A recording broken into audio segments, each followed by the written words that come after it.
Seruput kopi dulu, Lur. Kali ini kita bahas sesuatu yang bikin kawasan Asia Tenggara makin panas di bawah permukaan laut. Bukan soal kapal perang yang kelihatan gagah di atas ombak, tapi soal perang senyap di kedalaman.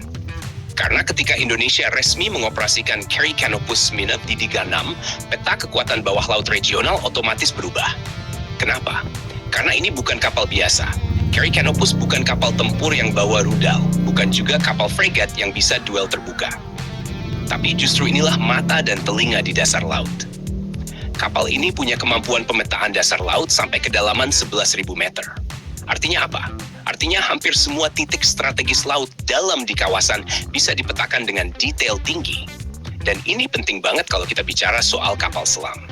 Di sisi lain, Malaysia punya kapal selam kelas Scorpion Class Submarine.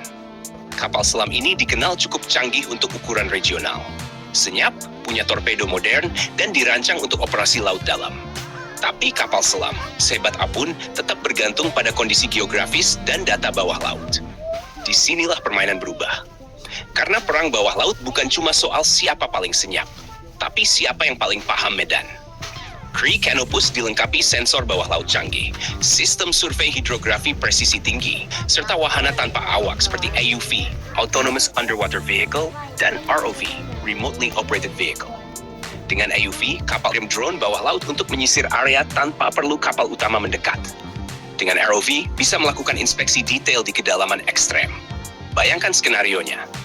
Jika suatu wilayah sudah dipetakan secara detail, kontur dasar laut, palung, tebing bawah laut, jalur arus, hingga struktur geologi, maka operasi kapal selam di wilayah tersebut jadi jauh lebih mudah diprediksi. Area yang dulunya dianggap aman untuk bersembunyi, bisa berubah jadi wilayah yang rawan terdeteksi. Inilah yang bikin banyak analis bilang, kekuatan maritim modern bukan hanya soal rudal, tapi soal data.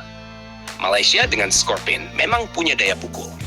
Tapi jika lingkungan operasinya sudah dipahami secara menyeluruh oleh negara tetangga, maka ruang manuvernya menyempit. Dan jangan lupa, Indonesia bukan cuma punya kapal survei.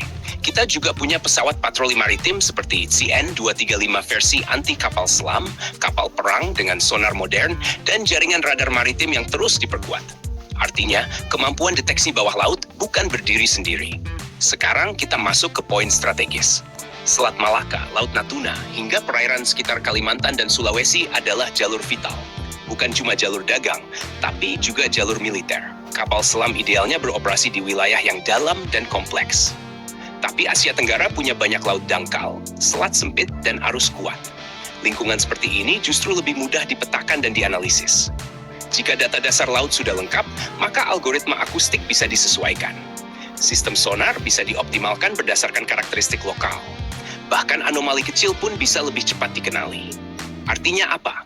Artinya keunggulan tak lagi hanya di platform tempur, tapi pada pemahaman ekosistem laut itu sendiri. Scorpion Malaysia memang bukan kapal selam sembarangan. Banyak negara mengoperasikan kelas ini. Tapi kapal selam tetap butuh wilayah aman untuk bersembunyi. Jika wilayah tersebut sudah menjadi buku terbuka secara geospasial, maka tantangannya meningkat. Dan Indonesia sekarang punya alat untuk membuka buku itu. Tapi perlu kita garis bawahi, Lur, ini bukan berarti konflik pasti terjadi. Justru sebaliknya, dalam strategi militer modern, kemampuan deteksi dan pemetaan yang unggul bisa menjadi deterrent. Lawan akan berpikir dua kali untuk melakukan manuver agresif jika tahu wilayahnya sudah dipahami secara detail. Perang bawah laut itu perang kesabaran, sunyi, lama, dan penuh perhitungan. Carry Canopus adalah simbol bahwa Indonesia serius memperkuat domain awareness maritim. Bukan cuma kapal perang besar, tapi juga infrastruktur data. Kalau dulu kekuatan laut diukur dari berapa banyak kapal tempur, sekarang ukurannya bertambah. Siapa yang paling tahu isi lautnya sendiri? Dan ini baru satu kapal. Kalau ke depan, Indonesia mengintegrasikan data dari kapal survei, drone bawah laut, satelit, dan sistem tempur kapal perang, maka kita bicara soal jaringan yang saling terhubung. Itu levelnya sudah beda. Malaysia tentu juga tidak tinggal diam. Modernisasi militer itu dinamis. Tapi jelas, kehadiran Carry Canopus membuat persaingan bawah laut di Asia Tenggara naik satu level. Jadi kalau ada yang bilang Laut Malaysia tidak baik-baik saja karena Indonesia punya kapal pendeteksi bawah laut, pernyataan itu ada konteksnya. Bukan soal ancaman langsung, tapi soal perubahan keseimbangan informasi. Dan dalam dunia militer, informasi adalah kekuatan. Sekarang pertanyaannya buat kalian Lur. Menurut kalian, di era modern ini lebih penting mana? Kapal selam canggih atau sistem deteksi dan pemetaan bawah laut yang superior? Tulis pendapat kalian di kolom komentar. Dan seperti biasa, jangan lupa subscribe, like, dan komen di bawah sambil ngopi.